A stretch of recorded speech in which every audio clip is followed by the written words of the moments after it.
Praise lord. యేసయ్య నామంలో daily మన్నా అనే వాక్య ధ్యానంలో మిమ్మల్ని ఆహ్వానిస్తున్నాం. ఇంతవరకు మీరు సబ్స్క్రైబ్ చేయలేదంటే దయచేసి సబ్స్క్రైబ్ చేయండి. Surely God will bless you. ఈరోజు దేవుడి వాక్య భాగాన్ని ద్వితీయోపదేశ కాండము 33 అధికారం 26 వచనాన్ని మనం చదువుకొని ధ్యానించుకోబోతున్నాం. యెషురును దేవుని పోలినవాడు ఎవడూ లేడు. ఆయన నీకు సహాయం చేయుటకు ఆకాశ వాహనుడై వచ్చును, మహో ఉన్నతుడై మేఘవాహను అయ్యును అని రాయబడి ఉంది. యెహోవా దేవుడు నీకు సహాయం చేసేదానికి ఆకాశ మండంలోంచి ఆయన వస్తున్నారంట. ఆయన ఇది ఎవరికి వాగ్దానం చేస్తున్నారంటే, ఆషేర్ అనే ట్రైబ్, ఆ గోత్రంలో ఉండే వాళ్ళని మోషే లాస్ట్ టైంలో అతను చనిపోయేదానికి ముందు వాళ్ళని బ్లెస్ చేసి ఆశీర్వదించేటప్పుడు ఈ మాట చెప్తున్నారు. దేవుడే నీకు సహాయుడిగా వస్తాడు, నువ్వు భయపడవద్దు అని చెప్తున్నారు. క్రీస్తునందు ప్రియులారా, చూడండి, ఆకాశ మండలం నుంచి ఆయన ఎక్కి వస్తున్నాడంట మనకు సహాయం చేసేదానికి. కాబట్టే కీర్తన రాసిన దావీదు మహారాజా పాడుతున్నాడు. కీర్తనలు 121లో ఆయన పర్వతాన్ని చూసి నా కళ్ళు కనిపెట్టుకొని ఉంది, ఆకాశాన్ని భూమిని సృష్టించిన దేవుడి దగ్గర నుంచి నాకు ఒక సహాయం వస్తుంది అంటున్నారు. హల్లెలూయా.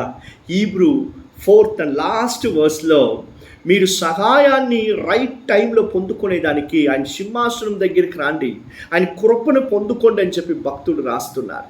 క్రీస్తునందు ప్రియులారా, ఏదో ఒక సహాయం కోసం మీరు మనుషుల దగ్గర పోయి నిలబడుతున్నారా? సిగ్గుపడారా? అయ్యో ఇంక ఏమి లేదు, నాకు సహాయం చేసేదానికి ఎవరు లేరు అంటున్నారా? మీరు ఒంటరి వారుగా ఉన్నారా? నాకుండే అప్పు, నాకుండే సమస్యలు అన్నీ చాలా పెద్దవి బ్రదర్, నాకు సహాయం చేసేదానికి ఎవరు లేరంటున్నారా? ఇదిగో యెహోవా దేవుడు నీ కోసం మాట్లాడుతున్నారు. God is your help, God is a help, is a refuse. ఆయనే మనకు ఆశ్రయం అండి. ఆయన ఖచ్చితంగా సహాయం చేసే దేవుడు, ఒక్కరిని కూడా చేయి విడిసే దేవుడు కాదు. ఆయన వైపు తిరిగి ఆయన వైపు మొరపెట్టే పిల్లల్ని దేవుడు ఒక్కరోజు కూడా చేయి విడవడు. నీ పరిస్థితుల కన్నా యేసయ్య గొప్పవాడు. మనుషులు ఒక లిమిట్ వరకే మనకు సహాయం చేయగలరు, తర్వాత వాళ్ళు తప్పిపోతారు, వాళ్ళ వల్ల అది కుదరదు. ఈ దానియేలుని చూసారంటే తీసుకొని పోయి సింహాలున్న గెబిలో వేశారంట. ఎవరు రిలేటివ్స్ ఫ్రెండ్స్ ఎవరు లోపలికి వెళ్ళలేడు.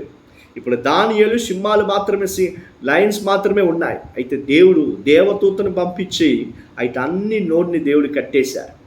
పేతురు జీవితాన్ని చూడండి, అతన్ని యేసయ్య గురించి మాట్లాడాడు, గాస్పెల్ పని చేశాడు కాబట్టి తీసుకొని జైల్లో పెట్టారు.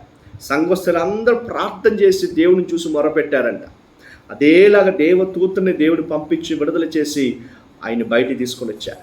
అదేలాగా దేవుడు నీ జీవితంలో చేస్తాడు. మనుషుల వల్ల కుదరకునుండే కార్యాలు దేవుడు నీ కోసం చేసి ముగిస్తారు.